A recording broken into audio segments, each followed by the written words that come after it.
Into the conversation here. There's been some discussion about the use of the robot, putting an end to the siege.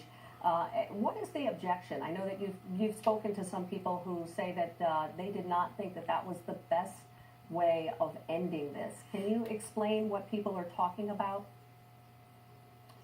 In the black community, the concern is that white officers deal with white armed confrontational suspects very differently than they do black armed suspects. And so there's a concern that there's another alternative prior to deploying this robot with this bomb on it. And so I understand that physical force and deadly force has to be used by police officers and police departments. And sometimes, you have to give a person what they want. And this young man seemed to want to die suicide by cop.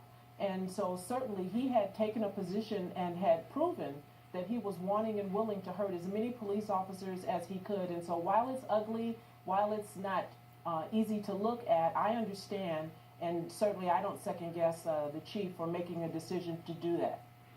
And the discussion that's taking place, what is behind that? I know you talked about, the militaristic, the concern of the militaristic tactics that are used, but is there a balance here? Are people talking about the need that this was a very dangerous situation and the need to really resolve this matter after 2 hours of negotiations?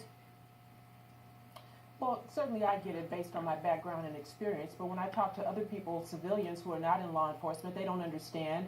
And so when we see things where we see armed white suspects confrontational with police and they take them into custody or let them go with little or no problem for that offender, when we see people like Eric Frayne, who was on an extensive day manhunt, who had killed an officer, be taken into custody with, quote, "without incident," black people don't understand how that's happened. How are police so tolerant of whites and not so with African Americans? It's a problem.